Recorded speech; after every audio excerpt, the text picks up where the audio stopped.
welcome to the Beware the Moon podcast. My name is Hannah. Today we're going to be talking about Alien Romulus. So I was very excited for this one. Fede Alvarez, I loved his 2013 Evil Dead, Don't Breathe. The first one is an amazing movie. He really knows how to build tension, and that's kind of the core of the first Alien movie, in my opinion. So I figured if anyone could do it, Fede could do it. So the other thing about this movie, though, is that it's part of a franchise. And unfortunately, when you do something that's part of a franchise, you're going to have people who hate on it and people who absolutely adore it. Because there's some people who are just going to love it no matter what it is, and there's some people who are going to hate it no matter what it is. So this is going to be kind of a polarizing review, I guess.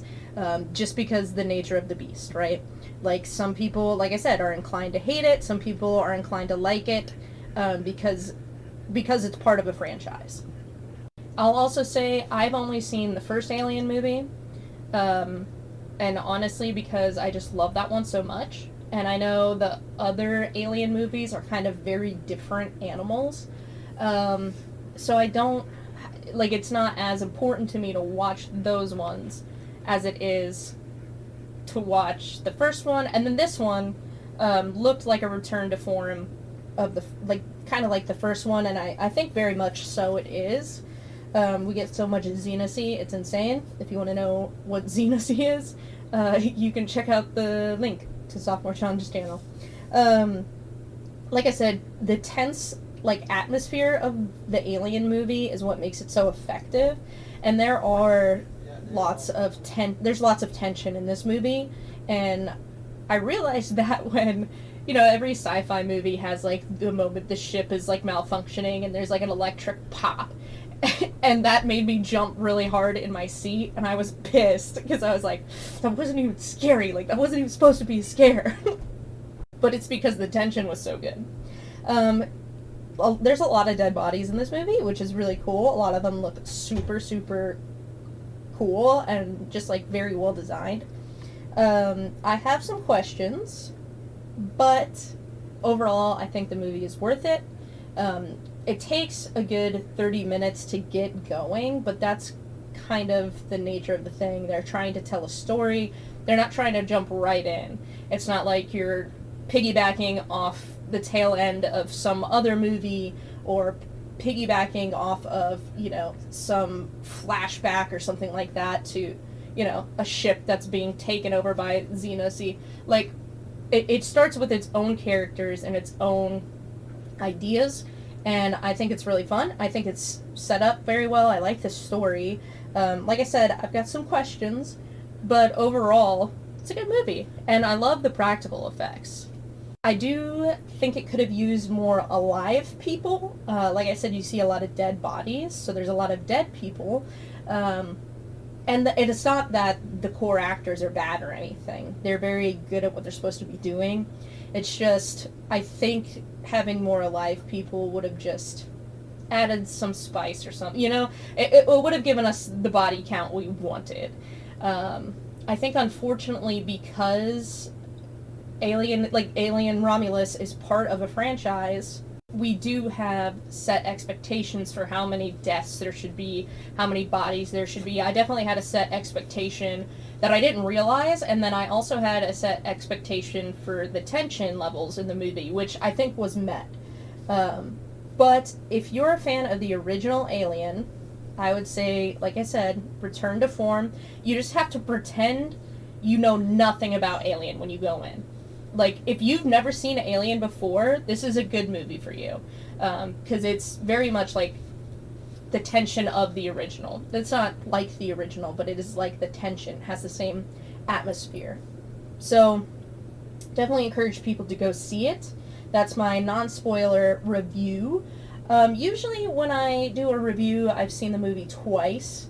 I've only seen this once, and I'm doing the review now because I probably won't get to see it again until it comes out to streaming or DVD or what have you. So I'm going to go ahead and jump it. So if I miss some things, I apologize. Like I said, I've only seen the movie once. So to just start with, we have 5 main characters: Kate, Navarro, Bjorn, Tyler, Rain, and Andy. I just lied to you. It's 6 characters. 5 of them are people. 1 of them is a synthetic human being, which is a robot. So that's why I didn't count him, because I'll explain later. So these people and robot live on a space colony that's main function is mining. And there's a lot of disease and a lot of death. So the best thing for the people in the mining colony is leaving the mining colony. However, like every single system of every single corporation ever, when you go to, pay for or apply for leave, you get denied. So Rain goes to apply to move to a different planet, and they're like, oh, you don't meet the requirements. And she's like, that's bullshit. I've worked my 1,400 hours or whatever it is. And they're like, oh, the requirement is now 2,800 hours. And I was like, man, that isn't the fucking deal, man. That's just how it goes. But for her, it's really important that she get off this planet. This planet is where a lot of people are dying. Both of her parents are dead. They were miners, of course, because that's all this colony basically does.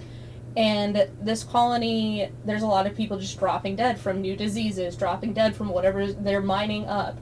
So, yeah, this is basically, staying is basically just a death sentence. Like, you're just waiting for the day that you drop dead. So, after this devastating news, Rain gets a call from Tyler. And he has a plan, and we don't really know her and Tyler's relationship, but it seems like they either had a thing or, like, have a thing. They definitely have chemistry, so I don't exactly know what. Kate is Tyler's sister. I think she's probably the most underwhelming character in the movie, unfortunately.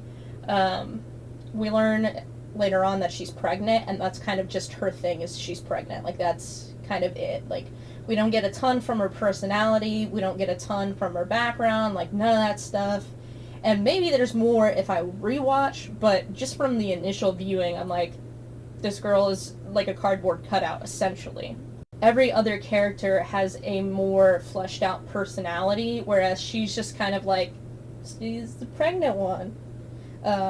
Which, that's so weird, because even Bjorn, which, fuck Bjorn, he has a personality. He's a dick. Like, especially to Andy, who is the synthetic human being, aka android, aka robot. So, Tyler is letting Rain and Andy know that there is a abandoned space station or ship of some kind right above their heads. They can get up there in their mining ship, and they can make it all the way to a different planet, the planet she wants to relocate to. However, in order to get to that planet, they need to be cryo-frozen for 9 years, because that's how long it takes to get from their planet to that planet. And they don't have cryo tanks. So they're like, this abandoned ship will probably have the cryo tanks we want. It's a Weyland and Utoni ship, which is the evil corporation that kind of is the backbone of this franchise. The underlying villain, secondary villain, if you will. And so they're like, that's where Andy comes in, because he was made by Weyland and Utoni. He is going to be able to get into the ship without setting off alarms, because we don't know exactly why it was abandoned. We don't know if they're coming back for it. Like, we don't know jack, obviously. We just know it's there and abandoned. So we want to get in and get out without anybody knowing, without anybody seeing, and then we're just going to slip away to Varga 9 or whatever the heck it was, and we're going to live happily ever after. Rain asks Andy if he wants to do this, and he's like, I only have one main objective, and that's do what's best for Rain. And so Rain's like, okay.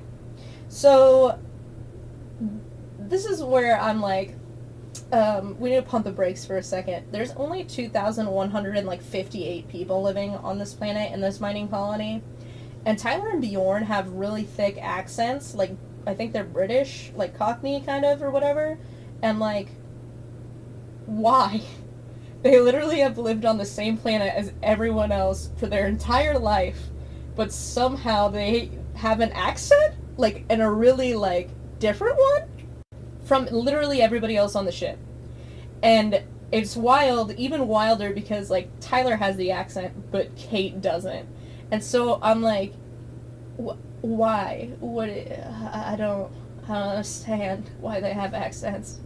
But anyway, Andy is a precious little synthetic person. They go to space, motherfuckers, which is really fun scene. Bjorn does this cool trick with lighting his cigarette. It's the only cool thing Bjorn does. Well, it's one of two cool things Bjorn does.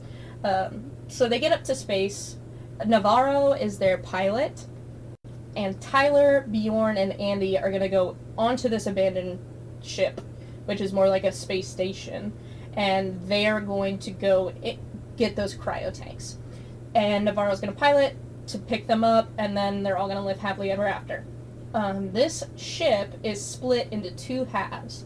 We have Romulus and Remus. And if you don't know the story of Romulus and Remus, you might not be aware that there's a very big theme there, a very important theme. And that theme is betrayal. Because the reason why, this is why they say Rome is named Rome. They say it's named after Romulus. Romulus and Remus were brothers. They founded this city, and Romulus wanted it to be his city, so then he killed his brother.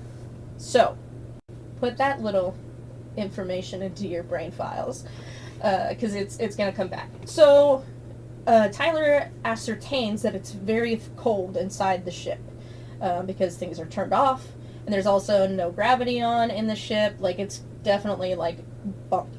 So, they have 47 hours until this ship wrecks into the planet's rings. It's kind of like Saturn's rings, where it's made of, like, it's just a belt of rock. So that is going to absolutely obliterate this thing and them if they're still on it. 47 hours. That's a pretty good chunk of time. So they crawl in, and they're crawling around, and then they're walking around, and they're, like, seeing all this weird stuff, and Bjorn is getting really snappy with Andy, and Andy is just telling dad jokes and being precious.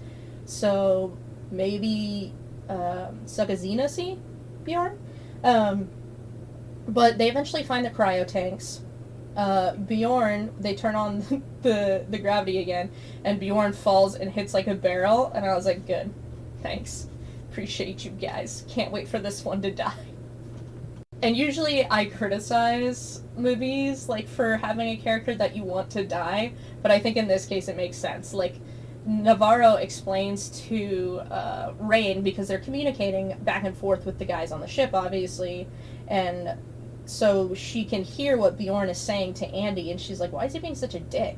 And Navarro's like, his mom died, like, 3 weeks ago, because a synthetic decided to close the gate of the mine on her, despite, like, because there's, like, a gas leak or something, right? So this synthetic was like, if I close this gate now, I will save, a couple dozen people. If I leave it open, yeah, I'll save these last 3 from that immediate danger, but that gas might come out here and kill the rest of them. So, for the greater good, and, whatever. Literally the exact opposite of Semper Fi. The synthetic person closes that gate, and the mom is locked inside with, like, 2 other miners, and they die from the gas. And so she's like, that's why Bjorn is being bad. Sorry, not bad, but rude and hateful to Andy. Even though Andy literally did nothing wrong, he's a fucking angel. He just tells dad jokes, and you want to just, like, hold his hand and walk him around. You stop being mean to him. And I have to say, I like the performance the actor's putting on for Andy. At first I was like, is he supposed to be autistic? And then she touches him, and he's, like, in a crowd, and I'm like, okay, so maybe not. And then he's an older android system, so it's kind of like he's a slow computer. So he's got twitches, and he's got slower processing. It's, like, it's very endearing, I think. Anyway, find the cryopods. There's 5 of them. Magic number. He hits the eject button. Cryopods go into space. Navarro goes over and takes them, puts them in the ship. They also realized, before they sent off the cryopods, that they don't have enough juice to get them to 9 years of frozen time. So Tyler is like, there's got to be like a room around here, a storage room. We can go find it. We'll just get extra, cryo tanks to put in the cryopods, and then we'll be set. And so they go wandering off, the three of them. Just realized how bad my mic quality is today. I'm so sorry, guys. It's probably because Courage dropped it one too many times. Anyway, so they go and they get these. They find the area where these tanks are stored, and there's water up to their legs, like their calf height, maybe. And this is where you get the scene from the trailers. And yeah, so basically what you expect to happen happens. This is also where the door shuts behind them because of them touching the cryo tanks, and certain things activate because of them touching the cryo tanks. So Navarro and Rain decide to go onto the ship and see what they can do to get that door open. They find a synthetic that's like halfway gone, like from the waist down. And so Rain's like, if I can get his processing chip, it probably has the clearance needed to reopen the door. Because when it's shut on that emergency system, like lockdown thing, no longer did Andy have the security clearance to unlock the door. So she's like, I'll go give this to them, because the door's not closed all the way, it's a little bit open. So she's like, I'll, hand this to them, they can put it in Andy. Andy will, he'll just, reboot, acclimate, and then he can open this door. So that's basically what happens, and then you get the other trailer scene where his eyes go into the back of his head, and he's got, like, Ricky Bobby hands. Like, he's just, like, hands up and just, like, processing. And it was kind of the worst timing ever, because in front of Andy, at the far end of this cryo, like, storage room, is face fuckers. And so the face huggers, I call them face fuckers because that's what they do. So they all wake up because of the security thing, whatever it did. So that's really great. And then we get like a battle scene between the two boys and the face fuckers, and Navarro is basically like, don't let them through, which I'm gonna come back to that because what the fuck. But she's like, don't let them through those things, like, don't open the door for them, basically. Like, she's like, sacrifice Bjorn and Tyler and Andy, bye-bye, adios, we're gonna get out of here. But Rain's like, no, we can't leave them. So she's like, come on. Andy helps them get through the door. They get through the door, and only one facefucker makes it through, and he jumps onto Navarro's face. And so they're freaking out.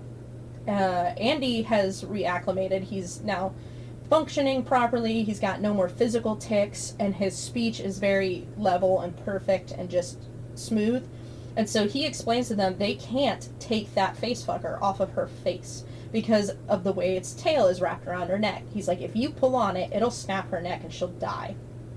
So there's no way I know of to get it off her face. Luckily, it's regulating oxygen for her, but other than that, I have no idea what's going on. And so Rain's like, I know someone who will. And so they set up the robot that is halfway gone.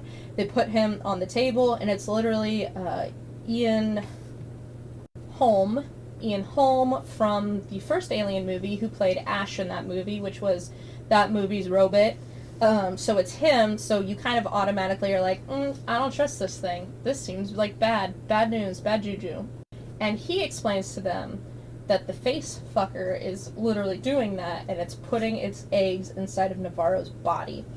And they're like, cool, how do we get it off? And someone's like, if we use the cryo tanks and release some of that, frozen whatever onto the tail of the face hugger, maybe it'll let go. And they do that, and it works, it lets go. After a few seconds, Navarro comes to, and she's panicked, and they're like, it's okay.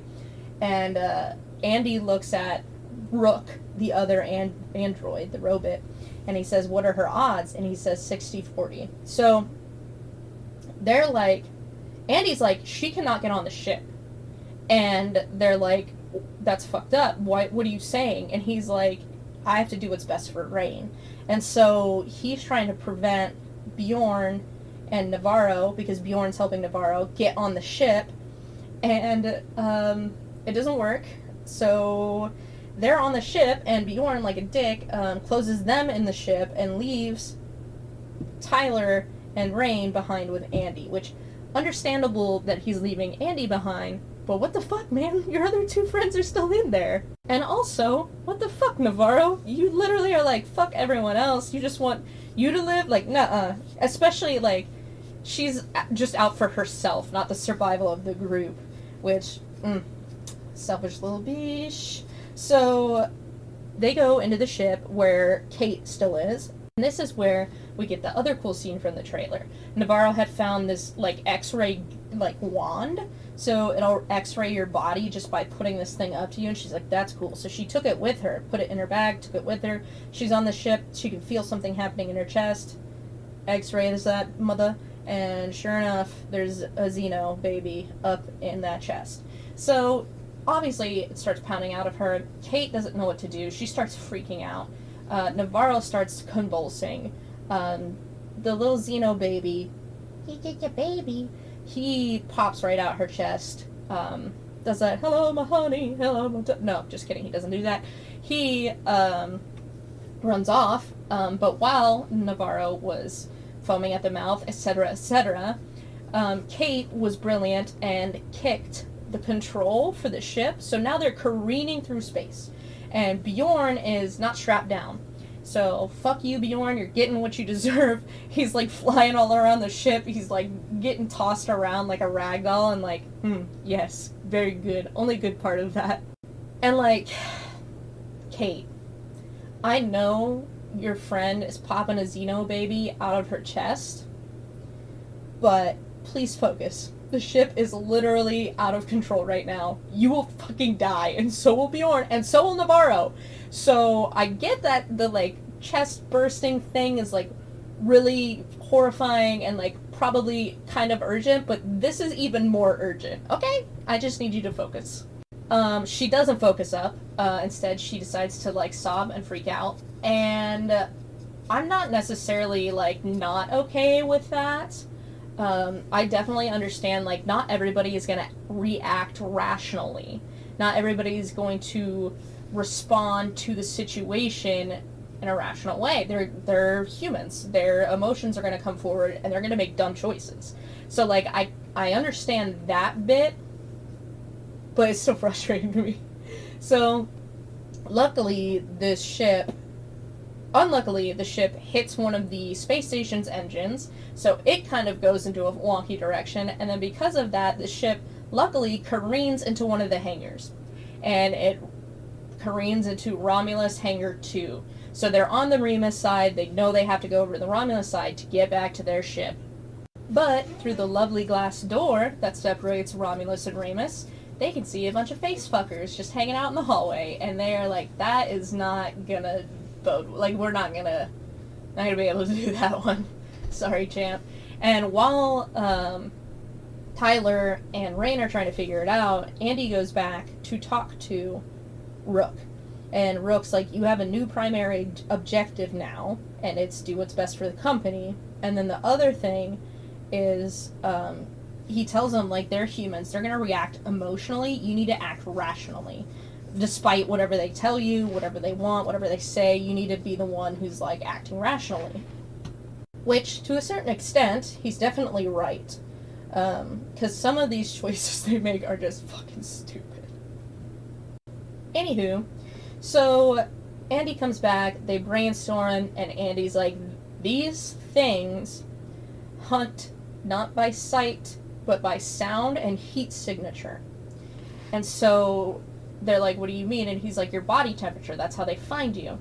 And so I think Rain is the one, maybe Tyler is, one of those two suggests, why don't we raise the temperature in the room to be the same temperature as a human's body heat, so we can go by, and if we're really quiet, we're gonna get by all these space fuckers. And I have to say, this is like a brilliant plan, also super dangerous, super terrifying, and this is like really, really tense when they go through with this. Like, of course, they're walking quietly. They're just walking by all these face fuckers. And a lot of them are practical, so they look really fun. Fun and good and cool. I just enjoy it. So as they're doing that, Kate comes to, because she got knocked out from the ship being like, ping-ponging around in the hangar. She comes to, and it realizes, like, something's up. She needs to leave, obviously, because that thing just popped out of her Navarro's chest. What the fuck? So she starts moving towards the exit, and by the entrance to their ship is the pod of the Xeno, and it's like stuck to the wall, of course.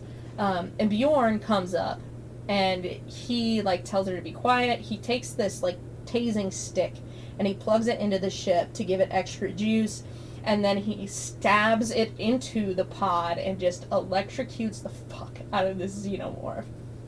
And I was like, that's gotta be it for that Xeno, right? Like, come on, that's like 50,000 bolts. Like, there's no way. That's like 12 bolts of lightning just hitting him, because this space technology has got to be pretty advanced, right? Like, they got to have a lot of electricity to run that ship, so like this battery is probably kicking. And you can see like the acid blood dripping down, so it looks real good, but it's not good. The Xeno decides to bleed all over Bjorn and kill him with the acid blood. Kate is flipping tits. She contacts Tyler and is asking him how to open the spaceship door. Which, why do you not even know that? Why are you on a vessel that you don't even know how to walk out of in normal circumstances, let alone in an emergency? What the actual flip-flop ding-dong is wrong with you? Grow brains, please. And I'm just coming to the realization that I have actually a lot of beef with Kate's character. Mid podcast, just realizing Kate's character pisses me off. And Tyler is trying to whisper and answer her so they aren't loud and the facefuckers can't find them. But Kate is, of course, trying to get out of the ship. And there's like a loud noise on her end. Tyler, and this is like some amazing acting, this man sheds like one tear. And his face doesn't get red and blotchy. He's not like sobbing. None of that. He just has one single quiet tear stream down his cheek. Congrats to that actor. That's amazing. Well done. Just all the applause. And then this is where you get the scene in the trailer where Andy's like, run, because he done messed up Aaron. So they go sprinting off. Andy gets to like a segmented door first, and Rain is like right after him, and he shuts the door. And so as it's closing, Tyler has to sprint a little bit faster to get through the door. And Rain was like, once he does, she's like, you were going to close the door on him. And Andy's like, no, I just timed it perfectly, I would say. Don't you think? I mean, he survived. And this is when she's kind of getting weird vibes from Andy. So they go to Hangar 2, and there's Kate at the door. And Kate is like, let me through. I don't have, like, she doesn't have the clearance to open that door. Andy's their key to everything in this space station. And Andy's about to open the door, but then he sees the Xenomorph, and it's hanging out, like, above Kate and a little ways, like, to the right. And he's like, so they're like, open the door, and he's like, no. That's what it wants. It wants us to open the door. And so Andy refuses. And the Xenomorph, once he realizes he's not going to get what he wants, just stabs its tail into Kate's back and drags Kate off and away. And, of course, Tyler and Rain are pissed, which I get, but also, like, Kate, let me just level with you. I get that you're preggo. Your ego is preggo. Okay? You want that baby to survive. I get it. It's probably not happening. Like, you're being chased by an alien life form that electricity doesn't kill it. It bleeds acid. Like, what do you want from them? They can't save you from that shit. That door is not going to prevent it from getting out for forever. But you know what? It'll help them for the time being. And they have 50% better chances than you do.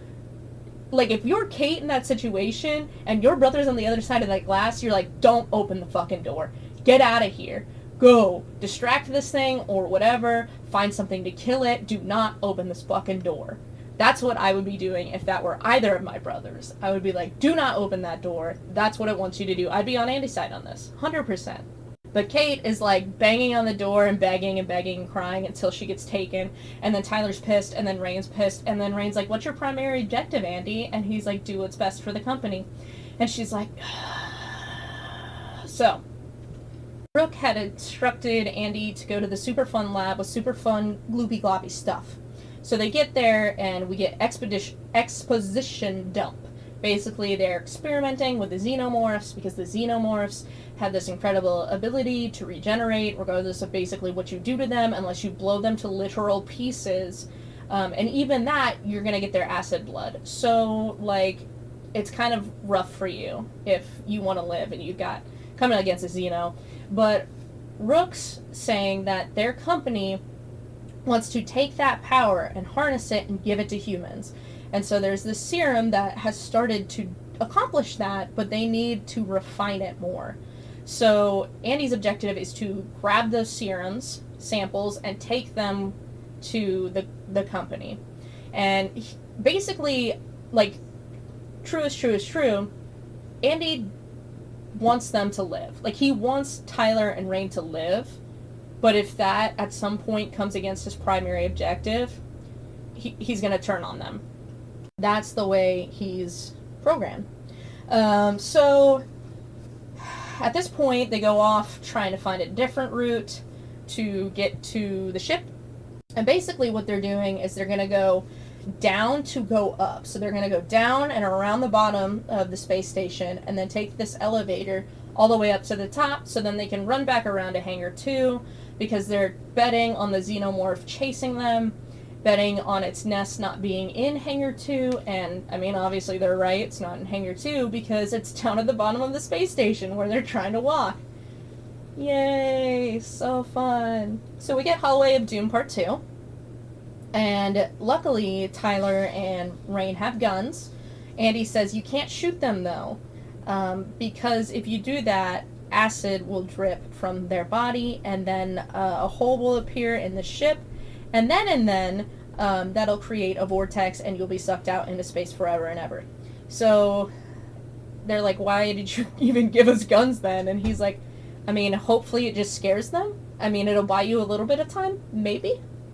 And also, Tyler showed Rain this really cool trick of how the gun will auto-lock onto things if you hold down the trigger halfway. So he's like, so you'll never miss.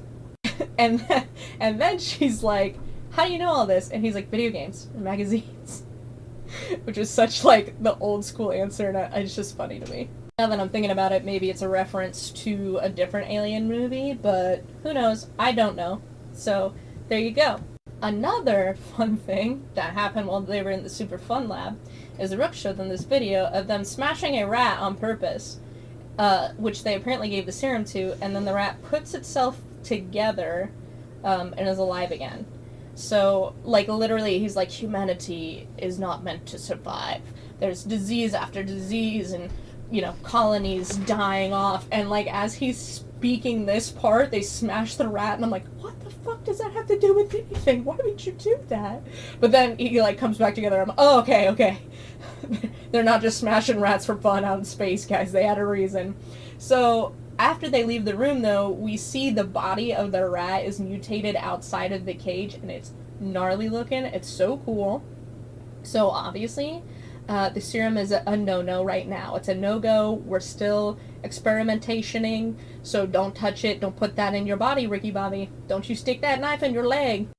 And now they're carrying that serum. Andy is, and obviously the Xenos are not going to touch Andy, really, unless Andy's directly threatening them, because he's not a living organism, so they can't face fuck him and put their little babies inside of his chest. So he's kind of on the safe side, and he basically, like, he's like, you know, hopefully we make it, blah blah blah. So they go through, they're about to make it, and then Tyler hears a noise, and he's like, did you hear that? And they're quiet for a while, and they hear it again.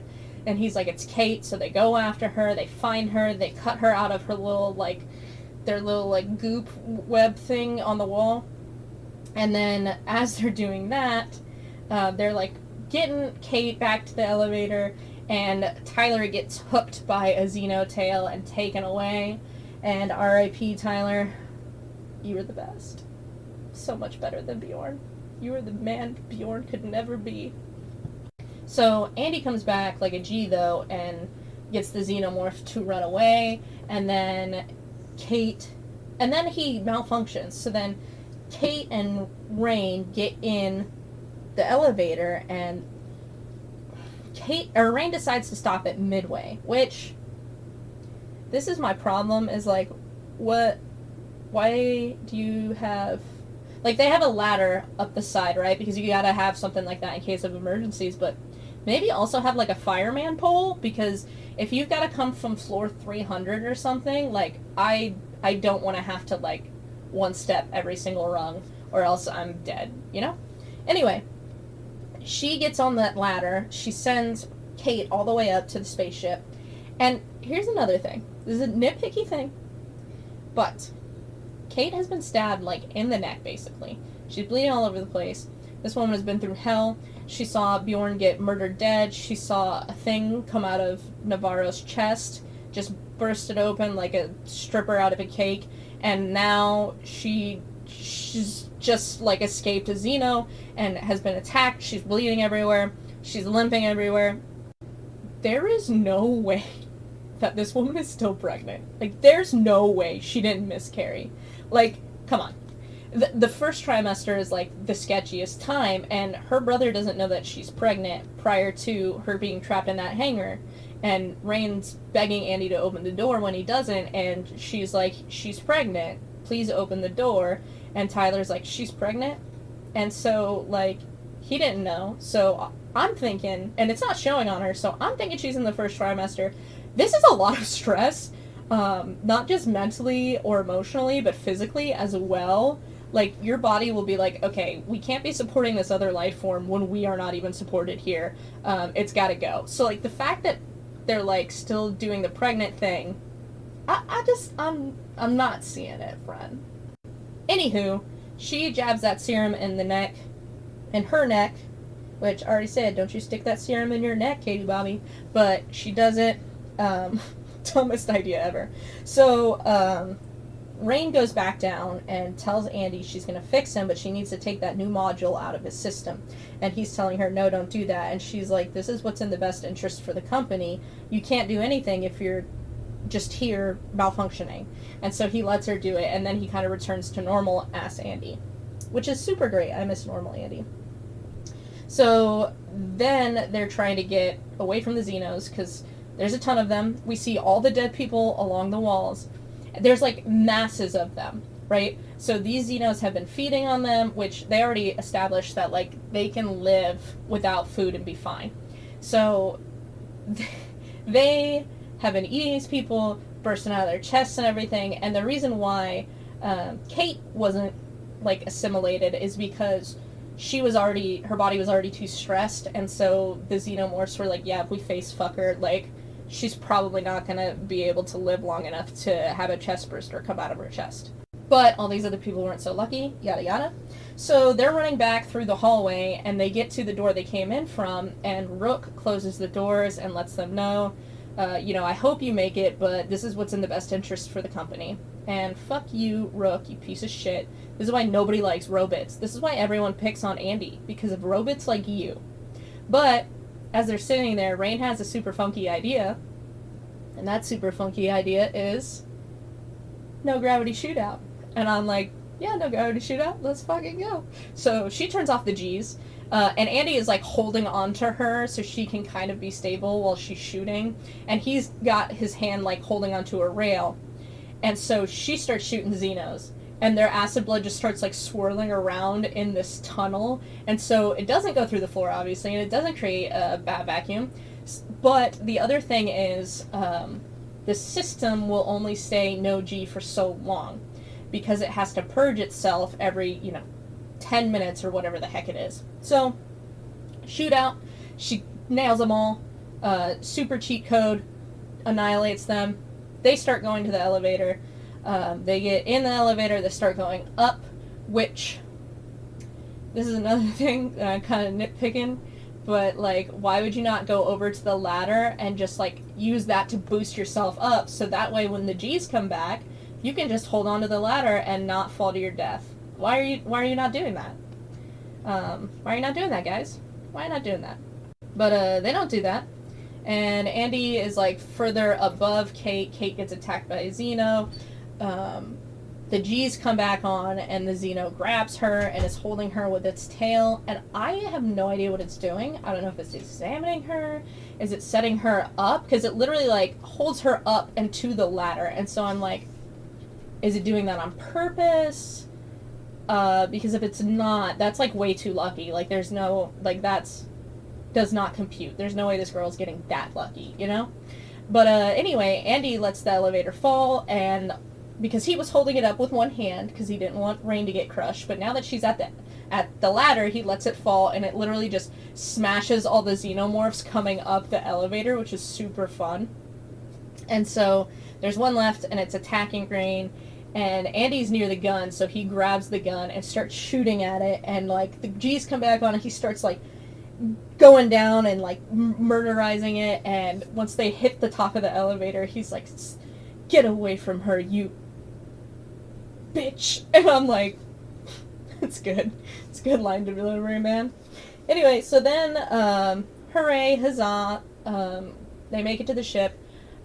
Kate gets put in a cryopod because they're like, she's in critical condition almost, so, like, if we freeze her, though, she will make it. So that's what they decide to do. And then Andy, there's been this big thing about Andy getting decommissioned when they go to the new planet on their way there, just because his battery won't last, I guess. That's what I surmise, because she plugs in something to his neck and is like, this will keep you juiced up till we get there. Because I don't care, I want you with me. And he's like, aw. And then she's like, you have a new objective. Do what's best for us. And he's like, okay. Do what's best for us, updated. And then she's about to hibbity-bibbity-boppity into her cryopod, excuse me. And I forgot a really big plot point. When they careened into the ship, when Navarro's chest-bursting scene was happening, their ship ran into the Ramus and Romulus space station, so its trajectory was changed, so instead of 47 hours, they had 47 minutes. So those 47 minutes are up once they are in their own ship. So the space station just starts getting crushed against the asteroid belt, which is super nice. That means RIP to all the Xenos. You will not be missed. RIP to Rook. You fucking sucked. I hope you go to hell, even though you're not even real, you stupid robot. But because he wanted them to take the serum to the colony, and then in 6 months someone would come from, the company to come get the serum, and she's like, screw you, middle fingers, deuces, my guy, you're gonna die, and then cuts off, like, his control of the ship, and is like, yeah, fuck that, we're going to the planet I want to go to. So she sets those coordinates. She's like, just make sure the ship is fine while we're sleeping, and he's like, okay. So she is about to go into the cryo freeze, but then Kate starts having a baby. Like, the cryo freezer is like, error, blah blah blah blah blah, we will now eject this person because she's having a fucking baby, and we are a cryo freezer, we don't do that here. So Kate has, like, swollen up, and you're like, okay, this is because she took that serum, which is why I told you not to do that. But she births a pod, and so immediately Rain is like, that's not good. Oh no, no, no, no. So she tries to grab it with something. She grabs, like, a shirt or something and picks it up, and she's gonna, like, yeet it out of the ship, but then the acid starts burning through the cloth and burns her hands, and so she drops it. And inside the pod is, like, a little baby human, but it's not a baby human. And so that little pod just, like, erodes the walkway there and sinks to the bottom. of the ship, which is like where they store the coal, because this is a coal mining ship. And so she is like, all right, we ain't playing these games no more. I'm gonna go get the cryo freeze stuff, and we're gonna cryo freeze the fuck out of this thing.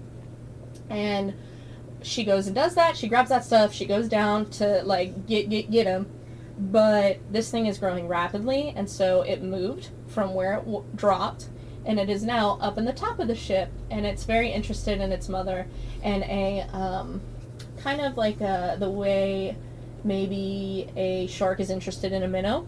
So that's not really great. Andy tries to come out and help because he wakes up from Kate's crying, and he gets obliterated by this like xeno-human nasty looking guy thing. I don't even know it's a guy, because like where its crotch is just like this weird like hole. Like the Dune popcorn bucket is right there instead of privates. So I don't really know if this thing is gendered or not, but it's bald, and its neck is too long. It's too long. It's too long. Thank you, I hate it. It's the worst thing. I don't like it. It looks so wrong. I hate that. But the thing I hate more is that there's no practical effects of it, which I get that it's growing and changing, but I want a little bit of practical in this guy. Like, you did Xenos practical, and you did some of the crawlers practical. Why can't you do a little bit of practical with this guy? Like, that would make this so much better. But this thing is entirely CGI, which is kind of boring. But Rain realizes the thing went up, so she goes up, and she finds Andy, and Andy points to where Kate is, so she goes that way, and yeah, he's eating his mother's face, shoulder, something like that, yes? And then there's a big fight between Xeno-human baby with its Xenocy hanging out, and Rain. And Rain's like trying to cryo-freeze it. It's obviously trying to not get cryo-frozen. And then she's like, you know what, I'm just going to drop the cargo load, because the ship has two parts. It's the ship part that pilots, and then cargo load with the coal. So like, if the coal were to catch on fire, you could just beep beep drop it. Except you have to manually override it, which makes no fucking sense if this is an emergency system. She has to go down into the coal supply and pull 4 different levers? That makes no fucking sense, guy. Why would you make something like that? That's not OSHA approved. That's not an emergency switch. Like, that's why is this an option? I'm just confusion. Anyway, she does that. It figures out what she's trying to do. She barely gets the last one, and bye, little Xenocy. It's nice seeing you for 5 minutes. R.I.P. Kate. Don't you stick that serum in your neck, guys. Don't you do it. And then Andy, she puts him in a cryo freezer and is like, I will fix you. And so she does like a ship log and then hops in her cryo freezer, and off they go to their destination. And that is the movie. So yeah, like I said, I guess I have more problems with Kate than I realized. I think more of it could have been practical. I also, like I said, I think there should have been more alive people involved, but there's not. Also, this is something that's bugging me. So they find 5 cryo-freezing pods, right? They just so happen to be 5 people. Just so happen to have the exact right number you need, right? So, then, later on, they're down in that bottom area of the ship where there's lines and lines and lines of people that are dead and attached to the walls. So you're telling me that this ship either did not have enough pods to start with, or they ejected them all? Like, I'm confused. Why is there only 5 left? That makes actual no sense when you think about it. Because even if, like you can, I just don't even know. Like, either poor design, where you can only send 5 off at a time, you can't do them individually, and maybe that's what people did, I don't even know.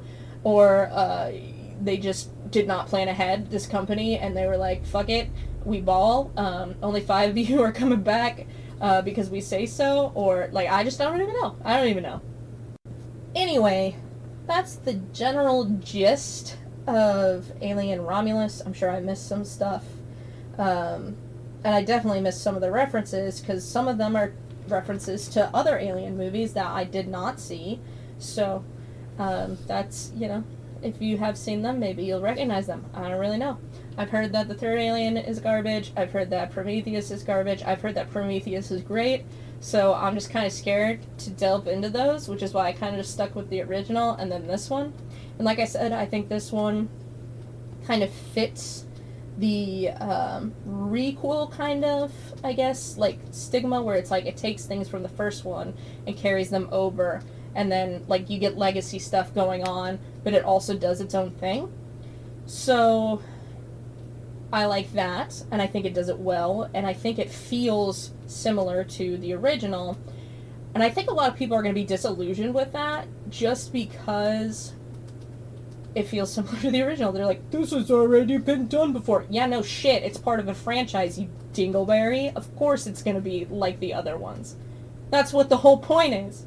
You cracked walnut, obviously it's going to be similar. Obviously it's going to be the same thing redone. Obviously, and you know what? They did try and do something different. They had, that baby man xenomorph that makes me uncomfortable in a lot of ways. Yeah. So that, they tried something new, Leave them alone. I also really like the scene where she's, like, feeling the chest burster trying to come out, and so she puts the x-ray up to her back and you can see it in there. I think that was a really smart, clever, fun thing to do. I really like the scene where they're walking through with the face fuckers, and they're just hoping they stay invisible to them. I hate Bjorn. Fuck that guy. Which, that's not to say the actor is bad. The actor did a great job. I think his job was to make you hate Bjorn. So well done, Spike. But also I hate Kate, I'm realizing. So fuck you, Kate, I guess, also. Andy is precious. R.I.P. Tyler, you're the only one I will miss. Sorry, Navarro, I didn't really know you that well.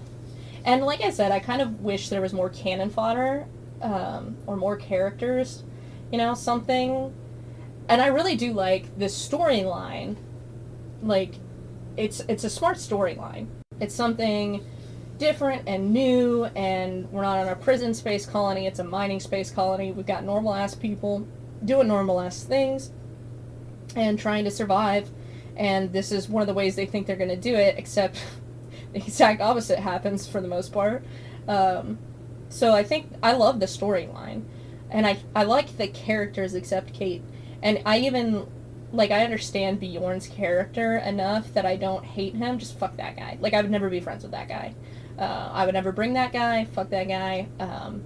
But yeah, I think we could have used a little bit more with the characters up front.